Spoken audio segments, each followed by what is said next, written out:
आज हम लोग मैथिली शरण गुप्त द्वारा रचित साकेत के गीत नामक शीर्षक का अध्ययन करेंगे। ध्यान दीजिए कि मुझे फूल मत मारो, मैं अबला बाला वियोगिनी, कुछ तो दया विचारो। होकर मध के मीत मदन पटु, तुम कटु गरल नगारो।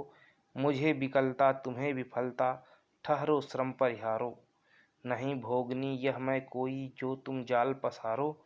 बल हो तो सिंदूर बिंदु, यह हर नेत्र निहारो। रूप दर्प कंदर्प तुम्हें तो मेरे पद पर वारो। लो यह मेरी चरण धूल, उस रथ के सिर पर धारो। इस गीत में, इस पद में कवि मैथिली शरण गुप्त जी कहते हैं उर्मिला के माध्यम से। इसमें उर्मिला जी कहती हैं कि मुझे फूल मत मारो।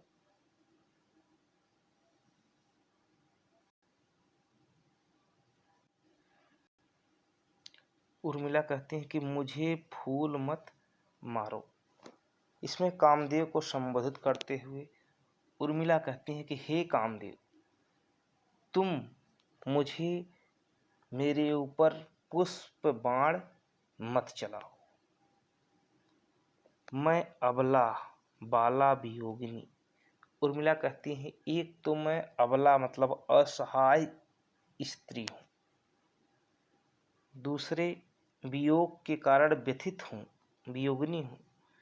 कुछ तो दया विचारो। इसलिए हे कामदेव, आप हमारे ऊपर कुछ तो दया दिखाओ। फिर कहते हैं कि होकर मध के मीत मदन। उर्मिला कामदेव को संबोधित करते हुए कहती हैं कि आप तो बसंत के मित्र हो। मध मतलब बसंत, मध का अर्थ होता है बसंत। आप बसंत के मित्र हो। पटु मतलब अत्यंत चालाक भी हो। तुम कटु, गरल मतलब विष होता है, कट मतलब कड़वा। इसलिए तुम हमारे ऊपर कड़वा विष बाण मत चलाओ। मुझे विकलता तुम्हें विफलता। फिर उर्मिला आगे कहती हैं कि यदि तुम ऐसा करते हो, हमारे ऊपर विष बाण चलाते हो, तो उससे मुझे व्याकुलता अवश्य मिलेगी, अर्थात मैं व्याकुल अवश्य होंगी, लेकिन तुम्हें भी सफलता नहीं मिलेगी। इसलिए रुक जाओ, ठहरो, अपने श्रम का त्याग कर दो। ये जो तुम व्यर्थ में परिश्रम कर रहे हो, इससे तुम्हें कोई सफलता प्राप्त होने वाली नहीं है। हाँ, तुम्हारे इस कर्म से हम थोड़ा व्याकुल अवश्य हो सकते हैं, ऐसा उर्मिला कामदेव से कहती हैं। फिर आगे कहते हैं कि नहीं भोगिनी मैं यह कोई, जो तुम जाल पसारो। उर्मिला कहती हैं कि मैं कोई भोग विलास करने वाली स्त्री नहीं हूँ, मैं कोई भोग लिप्स नारी नहीं हूँ जो तुम्हारे प्रभाव में आ जाऊंगी। इसलिए तुम अपने इस माया जाल को जो फैलाए हुए हो, उसे समेट लो। हम तुम्हारे मोह माया जाल में फंसने वाले नहीं हैं। फिर आगे उनको समझाते हुए कहती हैं कि बल हो तो सिंदूर बिंद, यह हर नेत्र निहारो। कहती हैं कि अगर तुम्हारे अंदर सामर्थ्य हो तो हमारे इस माथे पे लगी हुई सिंदूर के बिंद को ध्यान पूर्वक देखो।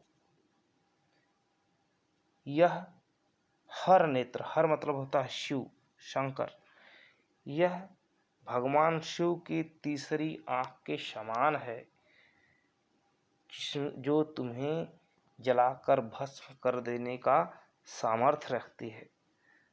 फिर आएगा कि रूप दर्प गंधर्प, तुम्हें तो मेरे पति पर वारो। अगर हे कामदेव, तुम्हें अपने रूप का बहुत अभिमान हो, दर्प मतलब अभिमान हो, कंदर्प मतलब कामदेव।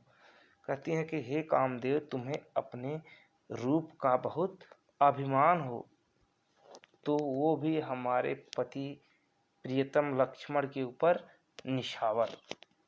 क्योंकि उर्मिला कहती है कि हमारे पतिदेव तुमसे अधिक रूपवान हैं। फिर आया कहती हैं कि लो ये मेरी चरण धूल उस रथ के सर पर वारो। लो हमारी चरणों की धूल ले आकर के अपनी पत्नी रथ के सिर पर चढ़ा दो, क्योंकि रूप में सुंदरता में वह हमारे चरणों के धूल की बराबर भी नहीं है। ऐसा उर्मिला कामदेव से कहती हैं। फिर वह कहते हैं कि हे कामदेव, तुम चाहे जितने भी प्रयास कर लो, तुम अपने इस प्रयास में सफल नहीं सकते, इसलिए तुम हमारे ऊपर पुष्पबाण मत चलाओ, मुझे फूल मत मारो। धन्यवाद। अगला पद आय कहती हैं कि यही आता है इस मन में, छोड़ धाम धन जाकर मैं भी रहूं उसी वन में, प्रिय के व्रत में विघ्न न डालूं रहूं निकट भी दूर, व्यथा रहे पर साथ साथ ही समाधान भरपूर, हर्ष डूबा हो रोदन में यही आता है इस मन में, बीच बीच में उन्हें देख लूं मैं झुरमुट की ओट, जब वे निकल जाएं तब लेटूं उसी धूल में लोट, रहें रत वे निज साधन में यही आता है इस मन। जाती जाती गाती गाती कह जाऊं यह बात, धन के पीछे जन जगती में उचित नहीं उत्पात, प्रेम की ही जय जीवन में यही आता है इस मन में। देखिए इस पद में उर्मिला अपने पति की निकटता पाने के लिए व्याकुल है। उनके मन में जो भाव उठते हैं उन्हीं की अभिव्यक्ति इस गीत के माध्यम से कवि ने किया है। देखिए उर्मिला कहती है कि यही आता है इस मन में।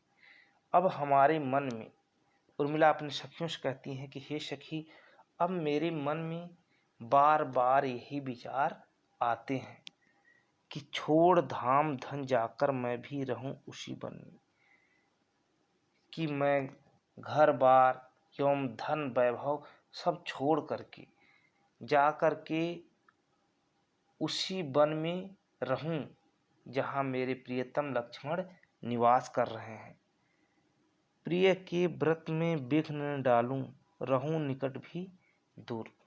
वे कहते हैं कि मैं उनके निकट रहूं जाकर के, लेकिन उनके व्रत में बाधा न बनूं।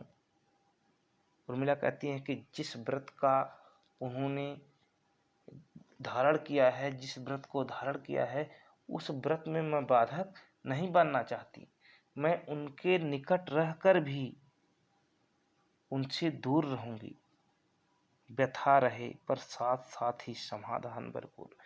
वे कहते हैं कि मैं उनके पास रहकर भी उनसे मिल नहीं सकूंगी, उसका मुझे कष्ट रहेगा, व्यथा रहेगी, पर उसके साथ साथ ही हमारे उनका दर्शन प्राप्त कर लेने से, उनके निकट रहने से, उनका दर्शन प्राप्त कर लेने से हमारी व्यथाओं का कुछ तो शमन होगा, कुछ हमारी व्यथाएं तो कम, उसका समाधान कुछ तो होता रहेगा। हर्ष डूबा हो रुदन में, कहती हैं इससे मुझे प्रसन्नता रहेगी, उनका दर्शन हो जाने के कारण मेरी प्रसन्नता रहेगी रोदन में, और उनसे न मिलने के कारण मेरा मन हमेशा विलाप करता रहेगा, कष्ट में रहेगा। यही आता है इस मन में। अब हमारे मन में यही विचार आते हैं। फिर आगे कहते हैं कि बीच बीच में उन्हें देख लूं मैं झुरमुट की ओर। कहती हैं कि जब मेरा मन बहुत व्याकुल हो जाया करेगा तब बीच बीच में मैं उन्हें झुरमुट मतलब झाड़ियों के बीच से जाकर के मैं उन्हें देख लिया करूं।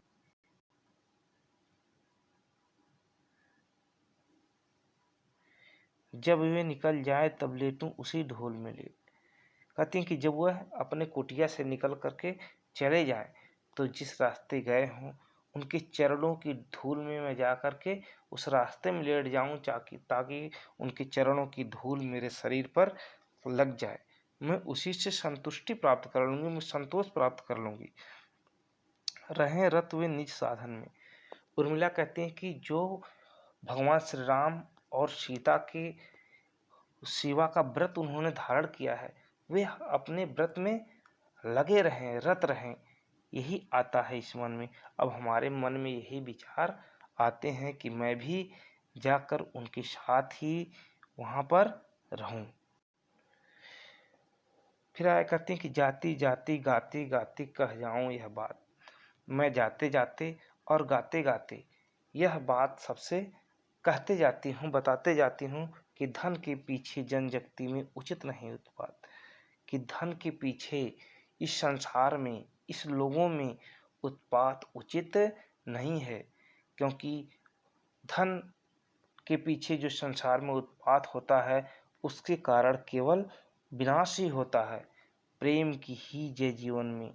आए कहते कि अंततः प्रेम की ही इस संसार में विजय होती है। और मुझे पूरा विश्वास है कि मैं लक्ष्मण से अत्यंत प्रेम करती हूँ, इसलिए मुझे उनका प्रेम अवश्य प्राप्त होगा। यही आता है इस मन में। अब उर्मिला कहते हैं कि मेरे मन में यही विचार बार बार आता रहता है। धन्यवाद।